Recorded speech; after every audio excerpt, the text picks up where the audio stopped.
What's up, guys? I'm Lithex, CEO and founder of Lithex Productions, and today we're going to take a look at how we can implement a top-down camera for our ARPG game.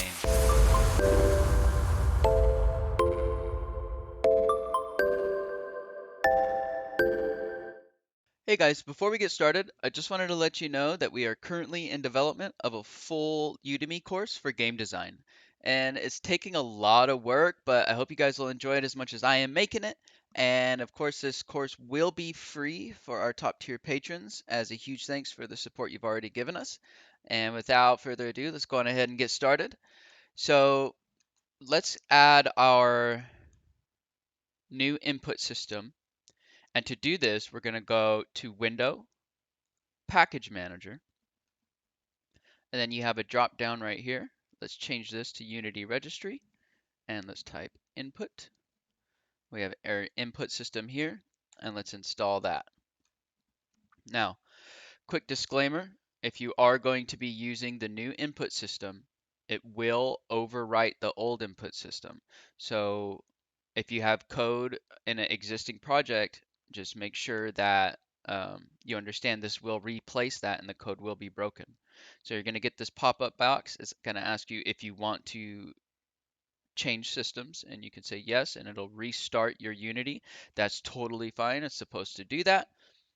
So while this loads up, let's think about how these systems normally work. So if you think about games like Diablo, you have a top-down camera. You normally walk around with left click. You'll probably attack with right click or something like that, or maybe like grab objects. But for the most part, you're moving around with left click and your camera's following you, and your camera does not rotate at all. So that's going to be what we're going to implement today. And so first thing that we need to do is make somewhere where we can walk, right? So let's create a 3D object, a plane. Let's reset the transforms, and then we'll do 10, 10, 10 on the scale. And let's just name this ground. Okay. Now let's create a cylinder for our player, and let's put it at 1.2, and we'll scale it as well to 1.2. Very nice, and we'll name this player. Okay, so now before we get started into adding anything to our player, let's add a nav mesh to our ground because that's actually how we're going to be moving. So to do that, you want to go to Window, AI, Navigation. Okay, so then you're going to get this, and I dock it over here. It might pop up as a window for you, but I dock mine here on the side. So in order to make our nav mesh usable, we need to grab our ground object, make sure we're on our inspector, and let's make it static. Now that it's static, when we're in our navigation, we can click bake and then hit this bake option. Now you'll see it turns blue, and this is all of the area that we can walk on, everything that is blue.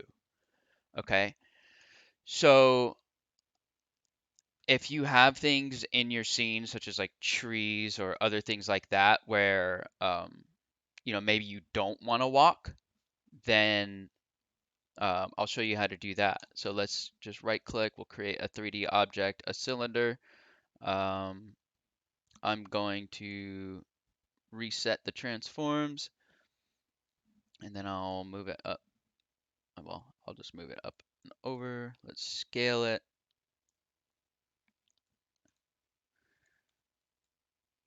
Put that bad boy on the ground.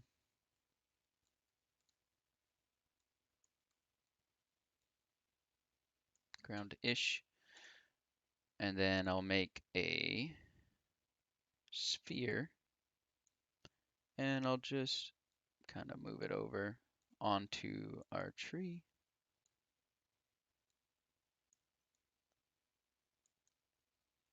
Okay. And let's scale that up. And I'll duplicate it with Control D. And we're just gonna move it around a bit to make it look like it's a tree or something.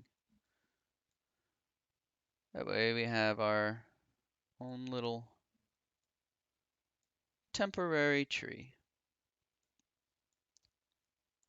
There we go. Now I'm going to grab all my spheres. I'll hold shift and click the bottom one, drop it under that cylinder, and I'll name my cylinder tree. Now I'll put my tree under my ground object. And I'm just going to place a couple trees around. Let's do one here. Maybe we'll do one here, make it a little bit shorter. Let's make a couple more. Maybe have like a little forest or something over here.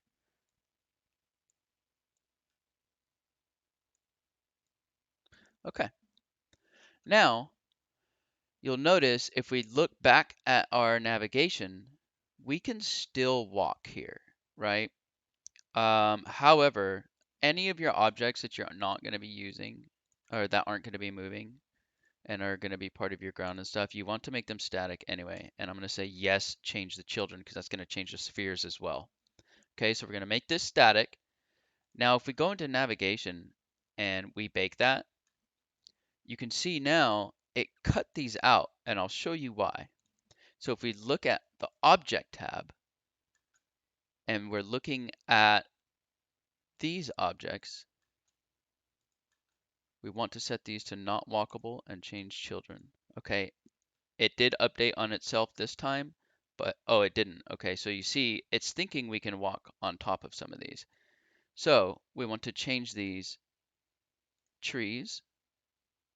So we'll highlight all of our trees. It did get the ground pieces right, but if you notice, it thinks we can walk on top.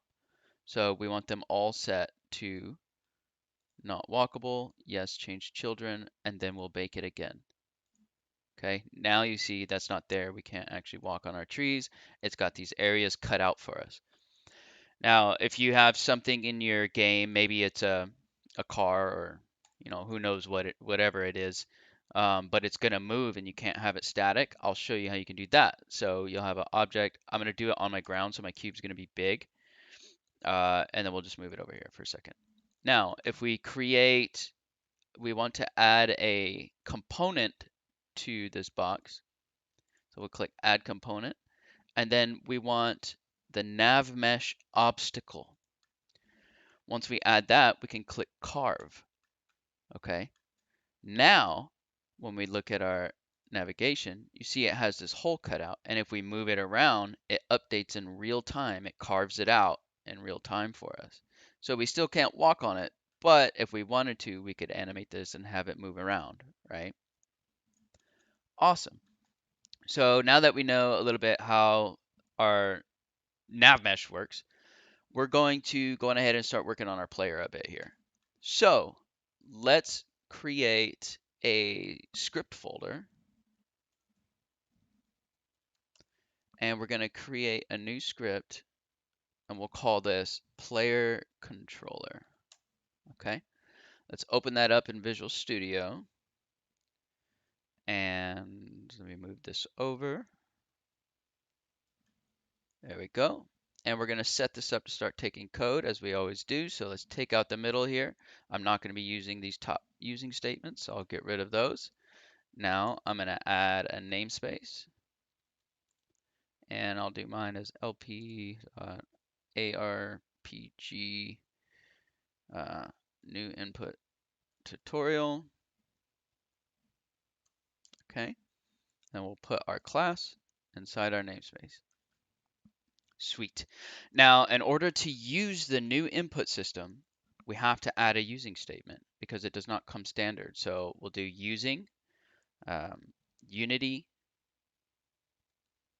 engine dot input system. Okay. Now we're also going to be using the nav mesh on here. So we're going to add another using statement, which is Unity engine dot AI. Okay. There.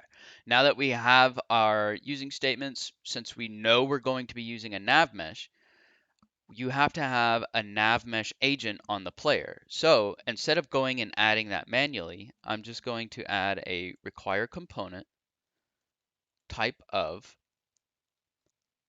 Nav Mesh agent. Okay. And that'll put a Nav Mesh agent on the object that we attach the script to once we attach the script to it. Okay.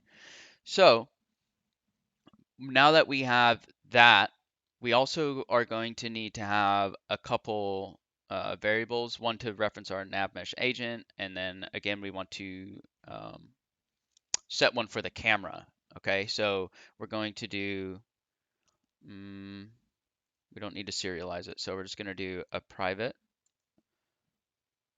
nav mesh agent.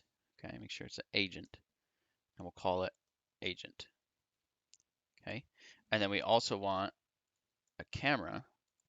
We'll just call it cam. And we're going to set both of these right away in a start function. Okay. And so we'll just do cam is equal to camera.main. And then we will do agent is equal to get component nav mesh agent. There. Now we have access to our nav mesh agent and our camera. So in order to start using our inputs, we're also going to need, it's called an input action. So I'm going to serialize field private input action. Okay, and we'll just call this movement. So equals new input action. Okay, now let's actually save and I'll show you what that does. So we'll save our script and we'll hop back into Unity. Now, when we look at our player, when we drag this script on there, I'm going to minimize this, it'll automatically add our nav mesh agent, which is awesome. And on our script, we now have this little box here that says movement. So if we hit the plus sign, we can add different types of bindings, okay? So I'm just going to add a regular binding. And we'll double click on this and we'll set our path to left mouse. So left button mouse, okay? Now we can hop back into Visual Studio and we can start putting some of this to work. So before we can actually ever use our movement, we need to enable it. So I do this on enable and I'll do movement, movement dot enable, and you want the function. You don't want the Boolean there. So we'll do private, well, here we'll do on disable. Then I'm going to do movement dot disable. Okay. And you need these in order for your movement to work at all. So it's very important that you remember to add movement enable and your movement disable in there as well. Okay, so now that we have it set to where we can use it, let's make a function where we can actually handle our inputs, right? So we'll do private void handle input. Okay. Now in here, we're going to want to check if we clicked our left mouse button. So in order to do that, we're going to say if movement dot read value, and it's a bool, okay? And we're going to say if it's equal to, actually we don't have to put that on there. This is assuming it's true. If you just say if read value bool, it's going to assume true. So if it's true, then we want to cast array, okay? And we're going to do from our camera screen point to ray, okay? And this is another place where we're going to have to change because of input systems, okay? So now normally I would say like input.mouse position, but instead, since we have the new input system, we have to say mouse.current position, mouse.current.position, yep, .read. And so this is a vector2 and it doesn't like it. But if we put .read value, now it's going to read it and fit for our vector3. Okay. Oops, we don't need, yeah, that's fine. So now let's add a Raycast Hit, and we'll just call it hit. And we want to check if we hit something. So if physics dot raycast, and we want our ray, if it hits something, if it outs a hit, uh, then we will do something, right? So we'll probably move. Okay. Now we actually need to check what we're hitting. We want to make sure that it's the ground. We don't want to hit like the tree or other objects in the game or just anything that we can't walk on, right? When we're trying to move. We only want to hit things that we can walk on. So we can do this by adding a layer mask. And I'm going to do that up here. So we'll do a serialized field, private, layer mask. And I'll just call this walkable.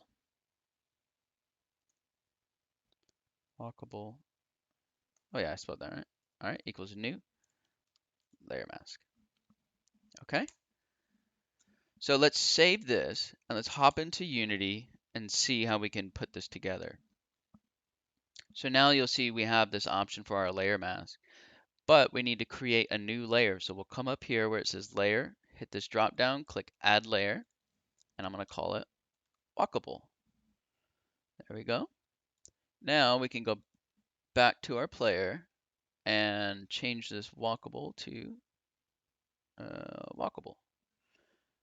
Perfect. And I'm actually going to rename this just to layer mask to make it a little bit easier to understand. And that should also reflect in Unity. Yep, layer mask. And we need to change that to walkable. There we go. Our layer mask is the walkable layer. Awesome. So now we want to make sure that we are hitting the mask. And I also want to put a distance on here so we're not just shooting our ray out to infinity. So we'll put a distance of 100 and we want to check for our layer mask. Awesome. Now that we know that we're just going to hit the things that are on the layer mask, we need to make sure that our ground is in that layer, right? So let's hop in Unity, click on our ground, put it in walkable, and do not change these children because none of these need it, right? So we only want to know when we hit the ground. So it'll actually, the ray will shoot right through these objects until it hits the ground. Okay, now let's hop back into Visual Studio. And now that we are walkable and we know that we're going to hit the ground, we want to be able to move, right?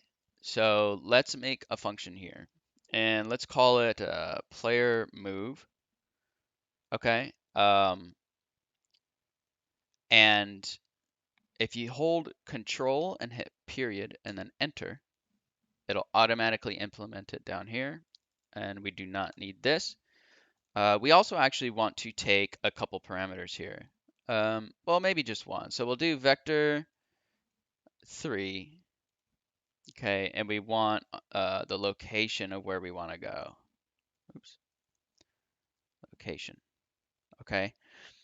And based on that location, we're going to use our Nav Mesh to go there. So we'll just say we want our Nav Mesh agent, and we'll set destination to the location. All right. And so our location is going to be where we hit the ground at. So we'll say hit dot point. Awesome. Now we can actually move around. We need to add this into an update function to make sure that it's actually working. So we'll do update, and we want to put handle input in here. That way, it's going to keep checking for our input. If something happens, it'll determine what we're going to do with it, right? So we need, now that we have the ability to move, let's just double check and make sure it works. So we can come in here, we'll just hit play. If I click somewhere, okay. Now we have invalid expression. Oh, that's right. Okay. So we need to, I do this from time to time for some reason, but this read value, it's actually not a bool. It's a float. and we want to check if it's equal to 1. So 1 is yes, 0 is no. So if it's equal to 1, that means we did click. So that's what we want to do on that handle input to check if we left clicked. Okay, so let's save that and let's hop back into Unity and check if it works now. Okay, there we go. We're moving around in there. So now we need to set up our camera. So I'm going to minimize this ground stuff. And let's create another C# script, and we'll call this one camera controller. Okay. Now let's open that one up in Visual Studio. Wait for it. Any minute now. Oh, I guess I didn't. There we go. Now let's set this one up to start taking our code. We're going to remove everything from there and there. Let's do our namespace. And we're using lp.tutorial. Okay. Slap that right there in the middle. Bam. Okay, so this is going to be pretty simple. I'm not going to go too in depth on this camera. I just want to make it functional. So we're just going to add a couple variables here at the top. We're going to do a serialized field, and we'll do private transform, and we'll call this target. And that's going to be what we want our camera to look at. So it's going to be our player, right? Serialized field, private, and we'll do a vector 3. And it's going to be our offset. Okay. So our offset is going to be where our camera is going to be positioned compared to our player. And then we'll actually add another one. And this is going to be for the pitch of our camera. Okay. And our height right now is, I believe it's 2.2. So I actually want it to be just under our head anyway, so we'll just set it as 2. Okay, and so that's good. The pitch is going to determine where the camera is going to be compared to our feet. So we're raising it up by 2 to be by our head, and then we're going to give it an offset away from our character. So in order to do that, we actually want to do this in a late update, which is pretty much the same thing as update. It just happens right after update. Okay, and the reason we want this is because we want to follow our character. So our character is going to move somewhere, and then our camera is going to say, I'm going to go there too. If we do them both at the same time, it won't work. So we're going to do transform dot position, okay, is equal to target dot position minus our offset. Okay, now let's make our camera always look at our player. So we'll make it look at our target. Now, this is where our pitch and stuff is going to come in. So we want it to look at our target at starting at his feet, and we want it to be raised by our pitch. Oops, pitch. Okay. See, what did I do here wrong? Target. We're going to look at our our target's position. Okay, and then we want to go up the pitch amount. Okay, so that should do that. Let's hit save. And now let's hop back into Unity, and we're going to drop our camera controller right there on our camera. Then we also want to make sure that we drop our player into this target. Okay, now when we hit play, you're going to notice that it looks directly at the ground. You see, if I scroll back, it's right here at our feet. So in order to fix this, we're going to stay in play mode and check out this offset, okay? We're going to move this down and move this up, right? And we're going to do this until we have about where we want it. I'll do mine at -12. Let's try 6.5. Yeah, Okay, I like that. And so if you know this in Unity, it's not going to save this information whenever you turn off play. So before you turn off play, right click on your camera controller and click, let's see, where is it? Copy component. Now turn off play mode, and then right click on your camera component again and click paste component values. Okay, so see, it put our values in there now and it saved everything. So now when we hit play, we have our character. And when we left click, it follows us around. So if you notice, it has a little bit of drag to it, and I don't really like that. So one thing we can do to change that is come to navigation over here. Um, and actually, no, we want to do it on our um, Nav Mesh agent. We have speed, so that's going to be how fast you move. Obviously, acceleration, I'm going to bump acceleration up to, let's say, like 12, because I want to have some kind of a little bit more snappy movement. Um, and yeah, let's try that out and see how that works. Yeah, so that feels a lot better now. It's a little bit less draggy. And there you have it. Now we have ARPG style camera and movement for our Unity game with the new input system. I hope that guys helped you, or I hope that helped you guys out. And thank you guys so much for watching. If you enjoyed the content, please hit the subscribe and like button. And in the comments below, let me know what other types of videos you guys would like to see. I'm really genuinely interested. I'm reading all the comments and I'm actually making the videos that you suggest. So um, thank you so much for watching, and until next time, guys. Peace.